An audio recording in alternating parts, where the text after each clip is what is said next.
Bonjour. J'aimerais vous remercier d'avoir accepté de partager votre expérience avec nous. Puis je vais vous demander de vous présenter.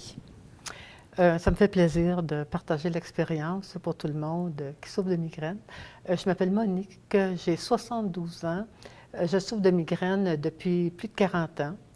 Je suis mariée, j'ai des enfants, des petits-enfants. Les crises de migraine, des fois, ça peut être assez violent ou ça peut empêcher de fonctionner. Est-ce que vous pourriez me décrire des choses qu'est-ce que c'était vivre avec la migraine au quotidien? Qu'est-ce qui était difficile pour vous? Oui.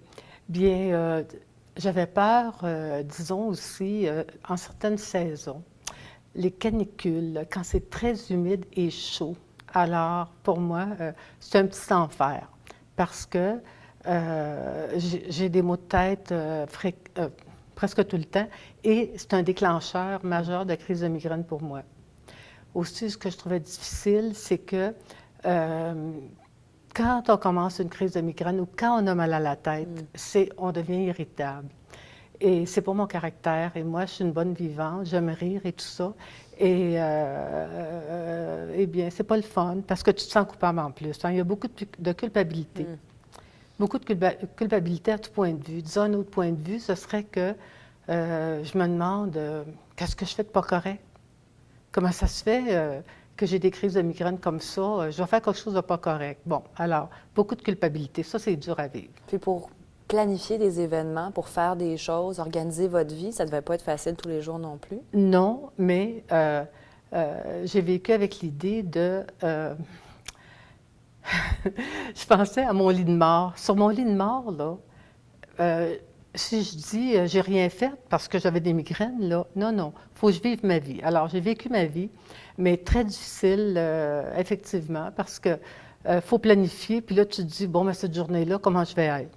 Et des fois aussi, tu es tellement recroquevillé sur toi-même, tu t'isoles dans cette maladie-là. Alors, tu te dis, oh mon Dieu, j'espère que je n'aurai pas de visite aujourd'hui. Pourtant, je suis une personne très sociable. Donc, j'ai reçu beaucoup de monde aussi. Alors, c'est difficile. Comment est-ce que les gens autour de vous réagissaient à l'époque quand vous aviez la trentaine, la quarantaine, vos proches? C'était quoi leur vision de votre état? Bien, moi, je suis une personne qui partageait pas trop ça parce que je me sentais... c'était comme si c'était un peu une tare. C'est bizarre. C'est une drôle de maladie, la migraine. Hein? Les gens ont de la sympathie pour les gens que ça paraît. Si tu es en fauteuil roulant, oui. Mais si tu as la migraine puis les maux de tête, là, bien, des fois, il y a un petit peu de dérision, un petit peu de... Bon, tu sais, il y a des blagues là-dessus. Et puis... c'est pas agréable à vivre. Pas du tout. En plus d'avoir mal, les oui, gens, oui, vous faut sentez que le les gens supporter. se moquent Donc, de vous. je parlais pas autour de moi de ce que c'était. Et je faisais mes activités Du mieux possible. quand même le mieux possible. Est-ce que vous aviez avez-vous essayé des traitements pour vous soulager, des choses qui... Oui, ah ben oui. Alors, premièrement, il s'agit de pouvoir avoir un neurologue ou une neurologue. Ça, c'est le premier pas. Moi, quand j'ai commencé, là, on tourne en arrière, là, on tourne des années 70. C'était beaucoup la mode de faire des électroencéphalogrammes. Et il n'y avait rien qui puisse soulager une crise de migraine. Alors, il y avait du fiorinal, que moi j'appelais un peu, bon, ça, tu prends ça si tu n'as pas de crise souvent, mais si tu as des crises souvent, tu ne peux pas prendre ça. Alors, mais il y avait Pourquoi? seulement... Qu'est-ce que c'est? Bien, c'est parce que ça devient... C'est très addictif. Ton corps s'habitue, il faut t'en prendre toujours de plus en plus, puis... ça devient comme un cercle vicieux. Oui, oui, absolument. Puis ça provoque des migraines. À un moment donné, ça provoque des migraines. Donc, tu n'as plus rien. Et en 91 est arrivé Imitrex. Alors ça, pour moi, ça a été miraculeux. Parce que quand tu avais une crise de migraine, tu prenais ça, puis elle s'en allait. Ça fonctionnait. Ça fonctionnait. Ça, là, je ne peux pas dire comment ça a été pour moi un soulagement. C'est incroyable. Tout le bureau, tout le monde, tous mes collègues, tout le monde était content. C'était comme un petit miracle. Oui, hein? oui. Puis tout le monde connaissait le mot Imitrex. D'une maladie qu'on disait psychosomatique ou tout ça, tout d'un coup, on découvrait qu'un médicament pouvait améliorer la crise. Puis là, tu te disais, bien, je ne suis pas folle, j'ai vraiment des migraines, parce que si je n'ai pas des migraines, ça ne fonctionnerait pas. Ça fonctionne si tu as une migraine. Alors là, c'était comme si on était... validé. Qu'il y avait vraiment un problème. Il y avait vraiment un une problème. maladie qui avait C'est ça. à Fait que traiter. ça, là, ça a été quelque chose de pas mal extraordinaire. Qui vous a amélioré. Oui, Vous recevez maintenant aussi des traitements de Botox pour les crises. oui. Qu'est-ce que ça vous a apporté, ce traitement-là? Bon. Botox, Lyrica, les deux pour moi en même temps, eh bien, c'est la différence entre survivre et vivre. C'est ça que ça l'a apporté. Ah, Je survivais. Et là, je vis. Vous faites plus de choses? Ah oui, ah oui, oui, puis je suis de bonne humeur. Est-ce que les gens vous trouvent de meilleure composition? Vos proches? Bien, oui, certainement, certainement, certainement, absolument. C'est sûr, ça fait une différence.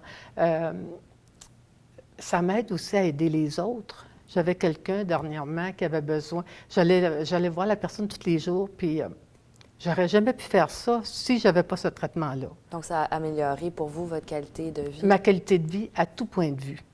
Alors, comme je dis, c'est la différence entre survivre et vivre. Parce que j'ai fait l'expérience, il y a 2 ans à peu près, de justement choisir la survie à un moment donné. Là. Ça m'a bien surpris d'être rendu là. Mais c'est ça. Avec les années, ça nous use. On ne s'en aperçoit pas. Puis tout d'un coup, on n'est plus capable. Mais là, ça, là, c'est ça. Je m'en vais avec ça. Puis je suis très heureuse. Vous êtes mieux maintenant? Oui. Pour finir, est-ce que la migraine, ça fait partie un peu de la race humaine? Hein? Beaucoup Oui, de gens en oui, ont, oui. c'est fréquent. Oui. Qu'est-ce que vous souhaiteriez pour des personnes qui ont maintenant 20 ans, 30 ans, puis qui ont des migraines? Qu'est-ce que vous leur souhaiteriez à ces personnes-là pour le futur? Premièrement, d'avoir des bons soins. Alors, d'avoir un ou une neurologue humaine. Ça fait une grosse différence parce que c'est une maladie quand même, qu'on sait, hein, c'est ça, ça apporte l'anxiété, on se sent coupable, bon, tout ça. Alors, avoir quelqu'un qui nous comprend, qui est capable d'accepter ce qu'on est. Bon, alors, pour le futur, ce que je souhaiterais, je mets beaucoup mes espoirs dans une thérapie génétique. Et pour pouvoir vraiment pointer. J'ai lu un petit article dernièrement qui parlait d'une protéine.